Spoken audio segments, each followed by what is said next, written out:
Kanina po ang eksena ginawa namin, inilibig na si Mang Celso, si Mayor na asawa kunwari dito sa kwento ni Aling Betchay na lolo ni Bubbles. Masakit. Masakit na mawala si Bubbles at masakit na wala ng asawa. Abangan niyo po, tsaka magugustuhan niyo. At saka, antayin niyo ang ganti ni Tanggol kay Aling Vic o kay Olga.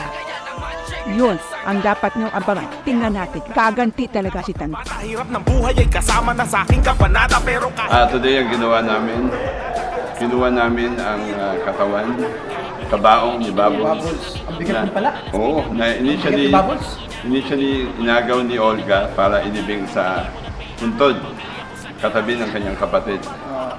So, dahil ang tingin ni Sa lolo niya, si Mayor. Mm. Sa lolo niya katabi ni Mayor.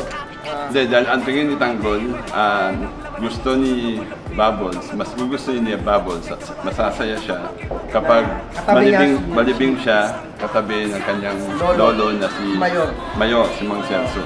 Magugulat sila kasi kakaiba tong kwento na to na isang nailibing hinukay pa ulit para ilipat sa isa pang mas nararapat na libingan ayon sa kanyang matalik na kaibigan o pag-ibig na si Tanggol na ginagawa ang lahat kahit na nasa hukay na sinisiguro niya ng kanyang mahal na kaibigan na si Bubbles maging mapayapa at maging masaya sa kanyang afterlife.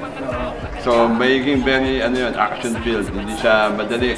Maraming mga mangyayari, maraming habulan, maraming investigasyon dahil susundan tayo ni Mang Ligor. Mang Ligor, nakabulot din Ligor eh. Hinahalap ka tayo ni Mang Ligor eh. Dahil mo sinabi, no? Parang hindi mo naintindihan yung ginawa natin. Hindi, yun nga yung sila eh. Nakabulot ko ni Mang Ligor kaso hindi tayo nakita ni Mang Ligor kaya I'm sorry Mang Ligor. Abangan nyo.